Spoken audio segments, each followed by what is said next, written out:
안녕하세요. 이번 시간의 주제는 인간 해방의 객관적 조건입니다. 경제적 발전 수준에 상관없이 어느 시대든지 인간 해방이 가능하다는 주장에 대해 검토해 보겠습니다. 놀랍게도 우리 시대 가장 널리 알려진 철학자 강신주가 바로 이런 주장을 하고 있습니다. 마르크스주의자로 잡아고 있는 강신주는 최근 나온 책에서 혁명은 바로 소수 지배계급이 독점하는 생산수단을 다수 피지배계급이 공유하는 과정이다. 1871년 파리 코민은 파리라는 대도시의 노동계급, 즉 노동자들이 부르주아가 독점하던 생산수단을 해소했던 혁명을 상징하고 1894년 가보 농민전쟁, 즉 집강소는 노동계급, 즉 농민들이 지주가 독점하던 생산수단을 해소했던 혁명을 상징한다고 주장했습니다. 나아가 마르크스와 차자우가 꿈꾸었던 자유로운 공동체가 바로 파리코민과 집강소로 구체화되었다고 결론 내리고 있습니다. 그런데 이 주장이 무엇이 문제일까요?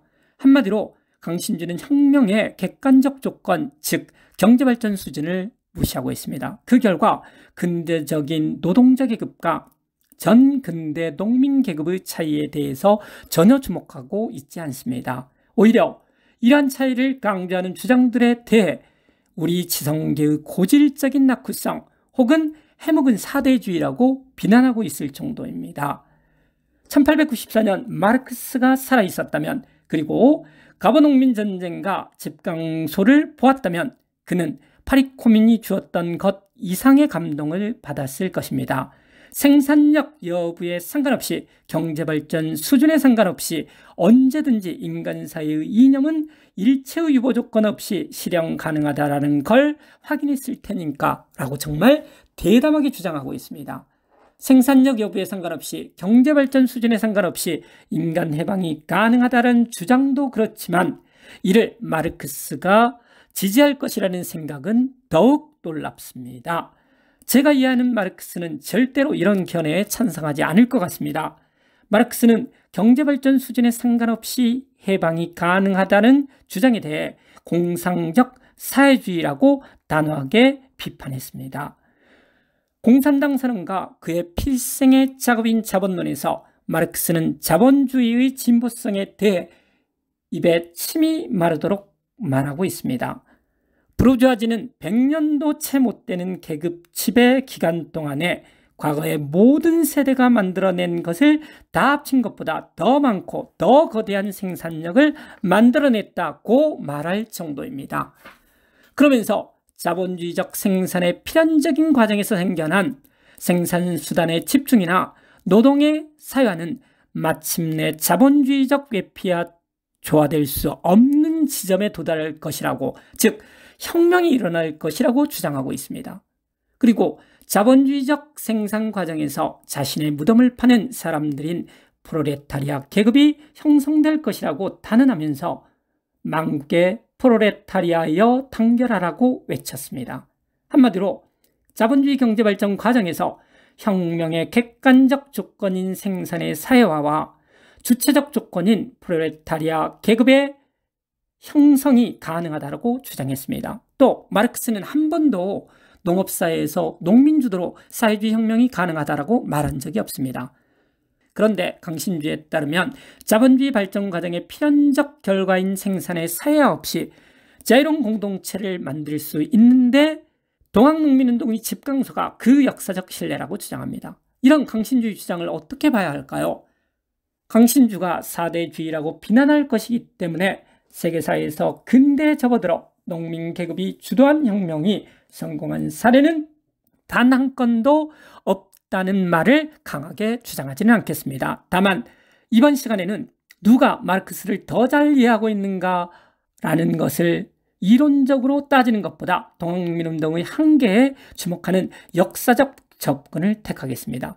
이를 통해서 정근대 계급인 농민이 주도한 자유로운 공동체가 현실에서 왜 불가능한지를 살펴보겠습니다. 먼저 농민군의 토지의 평균 분작이라는 주장이 논쟁의 핵심입니다. 강신주는 농민들에게 토지를 골고루 나누어 주어서 자유경제적 토대를 제공했고, 아울러 두레라는 전통적인 협업 형식을 장려해서 연대의 경제적 토대를 마련했다고 주장을 합니다. 그래서 결국 1894년 집강소 시절의 의인은 빈부귀천의 차별을 해소해서 인내천이라는 이념을 현실화했다라고 강변을 합니다.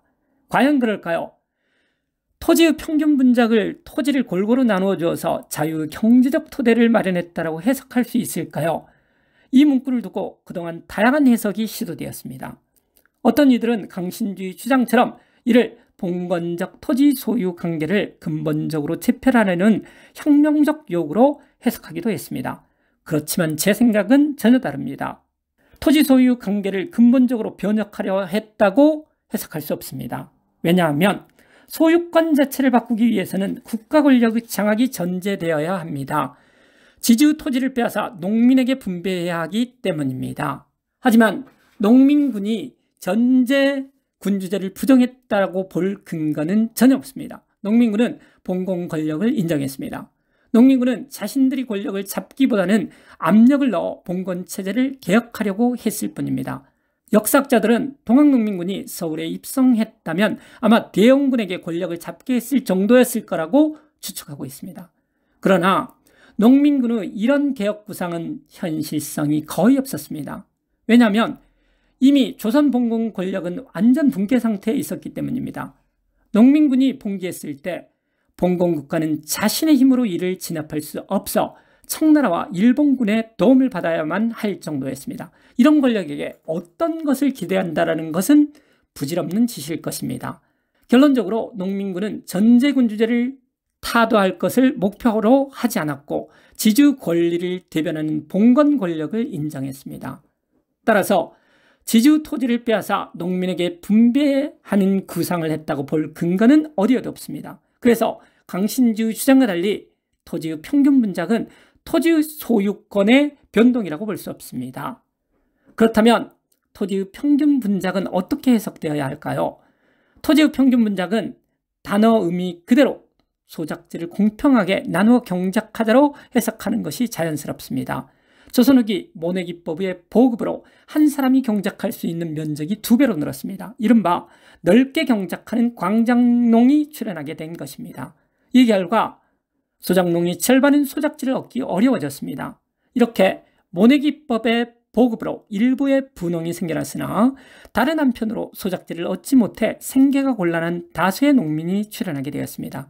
이런 상황에서 농민군이 소작지를 공평하게 나누어 경작하자라는 온건한 주장이 나오게 되었던 것입니다. 요컨대 농민군이 토지의 평균 분작을 통해 토지를 골고루 나누어 주어서 자유로운 경제적 토대를 마련했다는 강신주의 주장은 전혀 근거가 없습니다.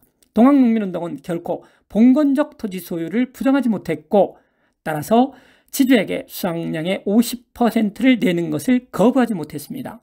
이렇게 지주제가 유지된다면 결코 자유로운 공동체를 만들 수는 없습니다. 이렇게 강신주의 주장은 역사적 사실과 배치됩니다. 그렇지만 여기서는 한 걸음 양보하여 강신주의 주장이 맞다고 한번 가정을 해봅시다. 정말로 농민군이 국가 권력을 장악해 토지를 농민에게 분배했다면 강신주의 주장대로 자유로운 공동체가 실현될 수 있었을까요? 전혀 그렇지 않습니다. 현실에서 자기 토지를 소유한 자영농들의 공동체는 유지되기 힘들었습니다. 왜냐하면 1894년 당시는 바로 제국주의 시대였기 때문입니다. 1870년대 이후 제국주의 국가들은 식민지를 획득하기 위해 전 세계로 진출하고 있었습니다. 농업에 기반한 봉건사회는 산업혁명에 기반한 제국주의 국가들의 군사력을 결코 막아낼 수 없었습니다. 따라서 자영농이 어선도선 사는 자유로운 공동체는 강신주의 머릿속에나 존재하는 이상사회일 뿐입니다. 제국주의 국가가 득식을 거리는 정글 같은 현실에서는 결코 유지될 수 없습니다. 여기서 양보한 김에 한 발 더 양보하여 모든 제국주의 국가들이 협정을 맺어 조선을 식민지로 만들지 않겠다고 생각을 하고 이를 실천했다라고 한번 가정을 해봅시다. 그러면 자영농이 어선도선 사는 자유로운 공동체는 유지될 수 있었을까요? 그래도 현실적으로 불가능할 것 같습니다. 조선 후기 실제 역사에서 그랬듯이 역사 과정에서 필연적으로 농업 생산력이 발전합니다. 그리고 농업 경영을 잘한 분농가, 적응하지 못한 빈농으로 분화되는 것은 자연스러운 과정입니다. 그래서 생산력 발전을 인위적으로 저지할 수 있는 초능력이 없는 이상 자영농이 어선도선 사는 공동체는 결국 현실에서 오랫동안 유지될 수 없을 것입니다. 지금까지 인간 해방의 객관적 조건을 무시하고 역사의 어떤 순간이든지 해방이 가능하다고 주장하는 주관적 역사인식을 비판했습니다. 근데 자본주의 세계 체제 속에서 자영농이 어선도선 사는 공동체는 비역사적인 환상일 뿐입니다. 오늘은 이만 마치겠습니다. 감사합니다.